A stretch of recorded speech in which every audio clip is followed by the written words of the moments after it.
Nata 16, ang mga kapigatian na isang inchit. Isang Sabado ay nagandog si Quiroga ng isang hapunan sa kanyang bahay. Aso aking balay, mga playle, mga kawani, pati aking suki. Ito ay isang katangi-tanging handaan. Siyempre, ako ayos niyan lahat. Tila puro papuri ang naririnig ni Quiroga mula sa mga panauhin, ngunit iba ang kanilang bulong-bulungan sa kanyang likuran. Saan ba ang hapunang ito? Hindi ito tunay na handaan para sa ating karangyaan. Nakipag-usap ang mga negosyante kay Simon. Ayos ba ang negosyo? Magandang bentahan ng aking alahas. Tila ay dahil sa kalidad nito.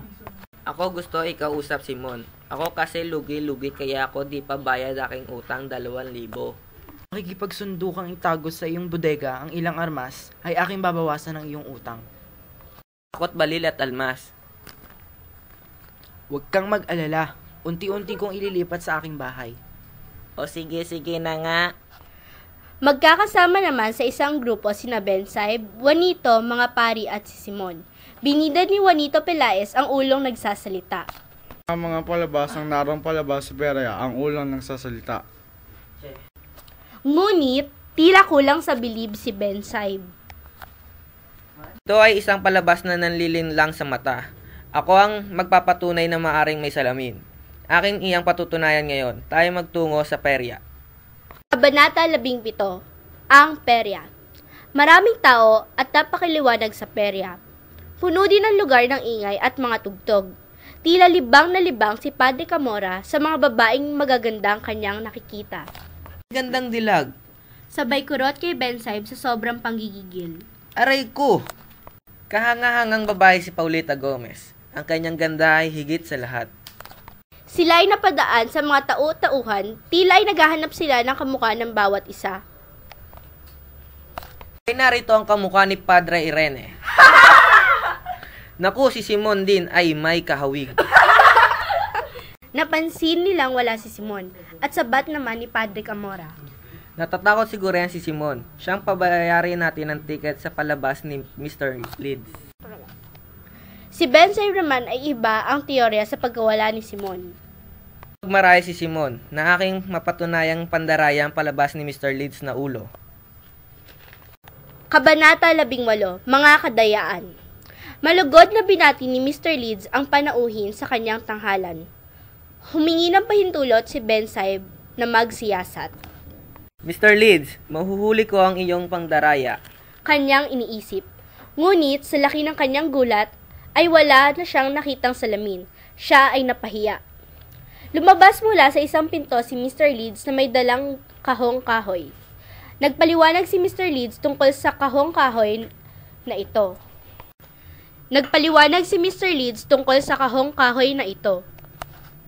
Ito ay aking natagpuan sa piramide ng Kupo, ika-4 na lipi ng mga paraon.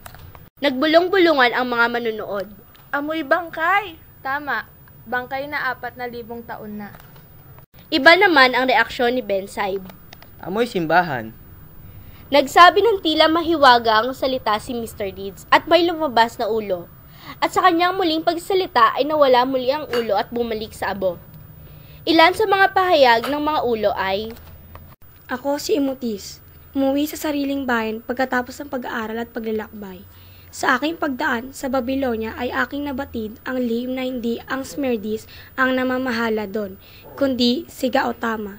Sa takot niya, siya ay sinumbong ko kay Cambyses, ay binalak niya akong patayin. Ako ay nabuhay muli upang isiyasat ang mga kataksilan. habang sinasabi ito ng ulo ay nakatitig ito kay Padre Salvi. Sabay na himatay si Padre Salvi. Kinabukasan ay pinagbawal na ang pagpapalabas. Kabanata 19, ang lambal. Lumisan si Placido na may puot sa kanyang dibdib. Maraming naglalaro sa utak niya. Hindi ako mag-aaral. Sana'y matanggap ni Ina pag sinabi ko sa kanya.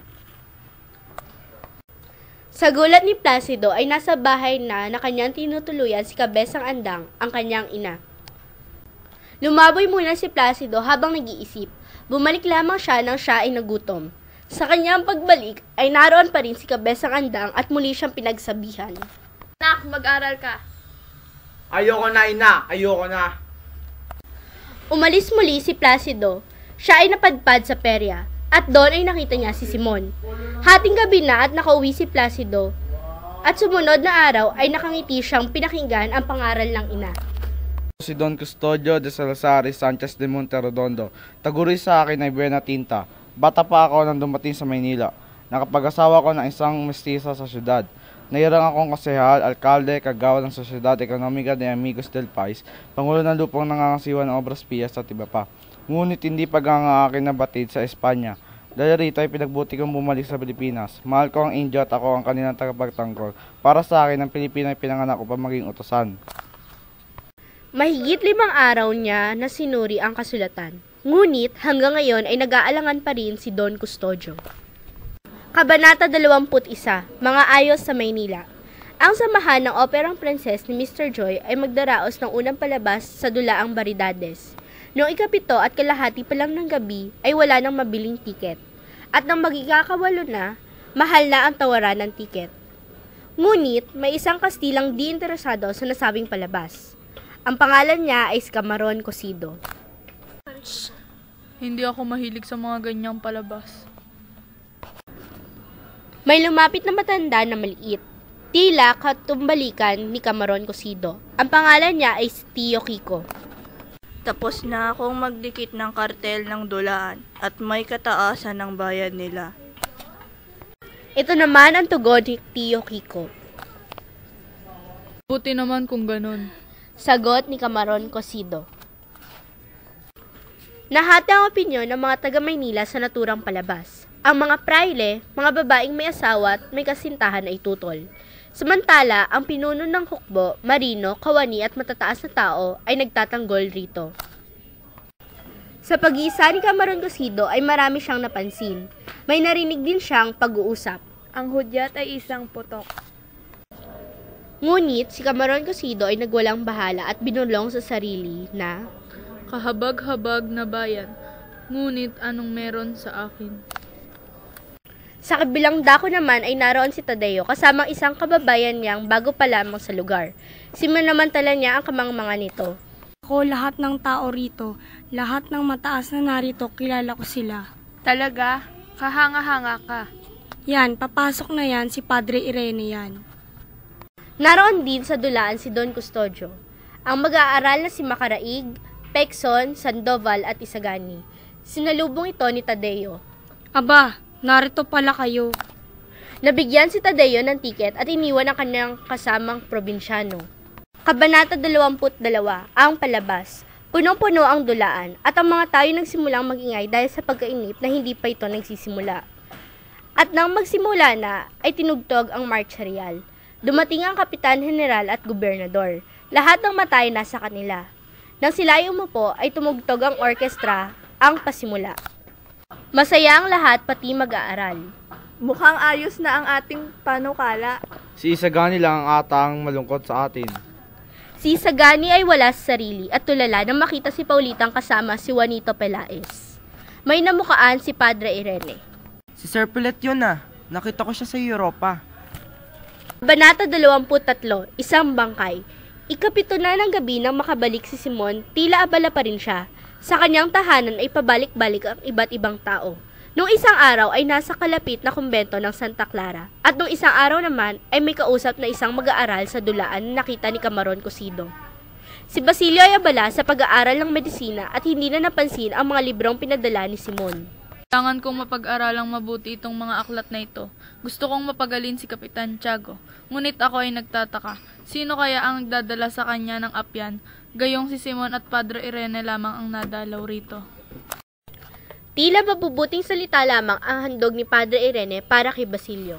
Alagaan mo mabuti si Kapitan Tiago. Maasahan niyo po. Tutulungan din kita sa iyong papasukan. Aking pangako. Marami pong salamat. Noong gabi ng araw na iyon ay dumalaw si Simon. Simon, kayo po pala iyan. Narito ako para sa mangyayaring himagsikan at kailangan ko ang iyong tulong. Ano ho?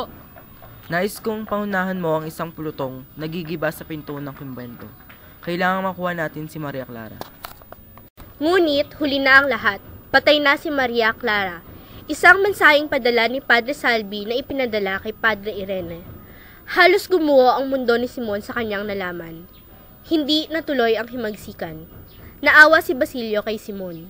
Kaawa-awa naman si Simon. Ang kapalaran nga naman sa kanya.